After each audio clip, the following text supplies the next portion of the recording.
ಮಕ್ಕಳಾಗಿಲ್ವಾ, ತುಂಬ ದಿವಸದಿಂದ ಮಕ್ಕಳಾಗಿರಲ್ಲ ಕುಂಭರಾಶಿಯವ್ರಿಗೆ, ಇವಾಗ ಮಕ್ಕಳಾಗೋ ಟೈಮ್ ಕೂಡ ತುಂಬ ಚೆನ್ನಾಗಿದೆ. ಸುಮ್ಮನೆ ಅಲ್ಲ, ಗುರು ದೃಷ್ಟಿ ನಿಮಗೆ 12ನೇ ಮನೆ ಅಂದರೆ ಮಕರ ರಾಶಿಗೆ ಸಪ್ತಮ ದೃಷ್ಟಿ, ಅದೇ ರೀತಿ ಮೀನ ರಾಶಿಗೆ ಇರೋ ಮನೆಗೆ ಅವನು 9ನೇ ದೃಷ್ಟಿ ಬಿದ್ದಾಗ ನಿಮ್ಮ ಧನಸ್ಥಾನ, ನಿಮ್ಮ ದುಡ್ಡು ಇಂಪ್ರೂವ್ಮೆಂಟ್ ಆಗುತ್ತೆ, ನಿಮ್ಮ ಮನೆಯಲ್ಲಿ ದುಡ್ಡು ಇಂಪ್ರೂವ್ಮೆಂಟ್ ಆಗುತ್ತೆ. ಕುಂಭರಾಶಿಯವರು ಏನಕ್ಕಾಗಲಿ ದುಡ್ಡು ಹಾಕಿ ನಿಮಗೆ ಸಿಕ್ಕಾಪಟ್ಟೆ ಪಾಸಿಟಿವ್ ಅಲ್ಲ, ಡಬಲ್ ತ್ರಿಬಲ್ ಆಗ್ತಾ ಹೋಗುತ್ತೆ.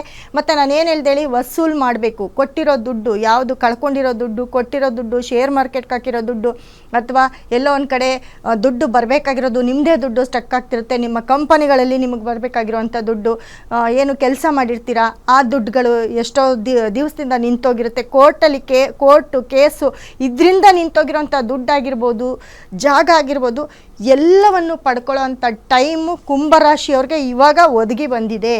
ಈ ರಾಜಯೋಗದ ಟೈಮನ್ನು ನೀವು ಪಾಸಿಟಿವ್ ಮಾಡ್ಕೊಳ್ಬೇಕು ಅಂತಂದರೆ ಹಂಗಿಂಗಲ್ಲ, ಹೇಳಿದ್ನಲ್ಲ, ದುಡ್ಡು ಅನ್ನೋದು ನಿಮ್ಮ ಮನೇಲಿ ದುಡ್ಡಿಗೆ ಕೊರತೆನೇ ಇರಲ್ಲ.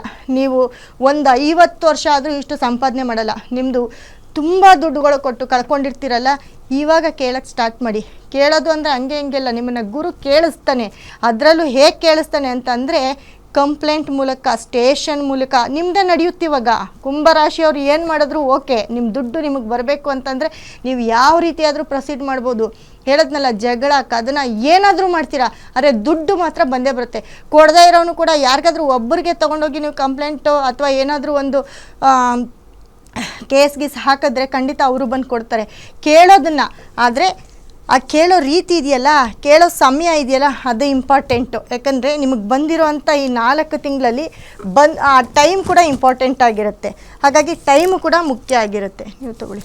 ಓಕೆ ಮೇಡಮ್, ಈಗ ಹಾಗಿದ್ರೆ ಬೇರೆ ಎಲ್ಲ ಹೇಳ್ತಾ ಇದ್ದಾರಲ್ಲ, ಯಾಕೆ ಆ ರೀತಿ ಗುರು 6ನೇ ಮನೆಗೆ ಬರೋದ್ರಿಂದ ಟೈಮ್ ಸರಿ ಇಲ್ಲ ಅಂತ ಯಾಕೆ ಆ ರೀತಿ ಹೇಳ್ತಾ ಇದ್ದಾರೆ ಅಂತ ಸಾಕಷ್ಟು ಜನ ಕನ್ಫ್ಯೂಸ್ ಆಗ್ತಾರೆ. ಆ ರೀತಿ ಒಬ್ಬರು ಚೆನ್ನಾಗಿಲ್ಲ ಅಂತಾರೆ, ಈಗ ಟೈಮ್ ಇಷ್ಟು ಚೆನ್ನಾಗಿರ್ಬೇಕಾದ್ರೆ ಚೆನ್ನಾಗಿಲ್ಲ ಅಂತ ಹೇಳ್ತಾ ಇರೋದು ಯಾಕೆ ಆ ರೀತಿ ಹೇಳ್ತಾ ಇದ್ದಾರೆ ಅಂತ ಹೇಳೋದಾದ್ರೆ ನೋಡಿ, ಇವಾಗ ಹೇಳ್ತಾ ಇದೆ. ಯಾಕಂದರೆ ಕುಂಭರಾಶಿ ಅವ್ರಿಗೆ ಕೆಲವೊಂದು ಇವಾಗ ಪಾಸಿಟಿವ್ ಆಗ್ತಾ ಇದೆ, ಒಳ್ಳೆ ಟೈಮ್ ಬರ್ತಾ ಇದೆ. ಈ ಟೈಮ್ನ ನೀವು ಯುಟಿಲೈಸ್ ಮಾಡ್ಕೋಬೇಕು. ಈ ಟೈಮ್ನ ಇನ್ನೂ ಪಾಸಿಟಿವ್ ಮಾಡ್ಕೊಳ್ಬೇಕು, ಇನ್ನೂ ಅದೃಷ್ಟ ಬರಬೇಕು. ಅದಕ್ಕೆ ನೋಡಿ, ಈ ನಮ್ಮಲ್ಲಿ ಸಿಗ್ತಕ್ಕಂತಹ ಈ 2 ಬ್ರೇಸ್ಲೆಟ್ನ ನಮ್ಮ ಸಂಸ್ಥೆಯಲ್ಲಿ ಸಿಕ್ಕತ್ತೆ. ಯಾರೆಲ್ಲ ಕುಂಭರಾಶಿಯವರು ಇದ್ದೀರಾ, ಖಂಡಿತ ಈ 2 ಬ್ರೇಸ್ಲೆಟ್ ಹಾಕೊಳ್ಳೋಕೆ ಸ್ಟಾರ್ಟ್ ಮಾಡಿ. ಇದು ಲೈಫ್ ಟೈಮ್ ಇರುತ್ತೆ. ಅದರಲ್ಲೂ ಈಗ ಈ 2ನೇ ತಾರೀಕಿಂದ ಈ 2 ಬ್ರೇಸ್ಲೆಟ್ಟು ನಿಮ್ಮನ್ನು ಹೇಗೆ ತಯಾರಿ ಮಾಡುತ್ತೆ ಅಂತಂದರೆ, ನೀವು ಮಲಗಿದ್ರು ದುಡ್ಡು, ಕೂತ್ಕೊಂಡಿದ್ರು ದುಡ್ಡು. ಆಮೇಲೆ ಈ ಟೈಮಲ್ಲಿ ನೀವು ಸೋಂಬೇರಿ ಬೀಳಬಾರ್ದು. ಯಾಕಪ್ಪ ಅಂತ, ಬಂದಿರೋ ಟೈಮ್ನ ನಾವು ಉಪಯೋಗಿಸ್ಕೊಳ್ಬೇಕು. ಕೆಲಸ ಹುಡ್ಕೊಂಡು ಬರುತ್ತೆ. ಕಷ್ಟಪಟ್ಟು ಕೆಲಸ ಮಾಡಿ ದುಡ್ಡು ನೋಡ್ತೀರಾ. ಹೇಳಿದ್ನಲ್ಲ, ಒಂದು ಚಿಕ್ಕ ಕೆಲಸ ಮಾಡಿದ್ರು ನಿಮ್ಮ ಎಕ್ಸ್ಪೆಕ್ಟೇಷನ್ಗಿಂತ ಡಬಲ್ ಅಲ್ಲ, ಈ 4 ಪಟ್ಟು 5 ಪಟ್ಟು 10 ಪಟ್ಟಾದರೂ ಆಗ್ಬೋದು. ಈ ರೀತಿ ದುಡ್ಡನ್ನು ನೀವು ನೋಡ್ತಾ ಹೋಗ್ತೀರಾ ಈ ಒಂದು ಗುರು ಬದಲಾವಣೆಯಿಂದ. ಅದೇ ರೀತಿ ಧನಸ್ಥಾನ 2ನೇ ಮನೆ, ನೀವು ಬೇಡ ಅಂದರೂ ನಿಮ್ಮ ಮನೆ ಬಾಕ್ಲಿಗೆ ದುಡ್ಡು ಬರುತ್ತೆ. ಎಷ್ಟೋ ದಿವಸದಿಂದ ನಿಮ್ಮ ಪ್ರಾಪರ್ಟಿ ಸೇಲ್ ಆಗಿರಲ್ಲ, ಈ ಟೈಮಲ್ಲಿ ನೀವು ಹೇಗೆ ಹೇಳ್ತೀರೋ ಹಾಗೆ ನಿಮ್ಮ ರೇಟು. ಮತ್ತು ನೀವು ದುಡ್ಡು ಕೊಟ್ಟಿರ್ತೀರಾ, ಕಳ್ಕೊಂಡಿರ್ತೀರಾ.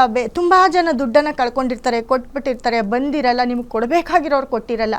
ಎಲ್ಲ ದುಡ್ಡು ಕೂಡ ವಸೂಲು ಮಾಡೋಕ್ಕೆ ಇದು ಒಳ್ಳೆ ಟೈಮ್ ಆಗಿದೆ. ಈ ಒಂದು ಟೈಮನ್ನು ನೀವು ಯುಟಿಲೈಸ್ ಮಾಡ್ಕೊಳ್ಬೇಕು ಕುಂಭರಾಶಿಯವರು.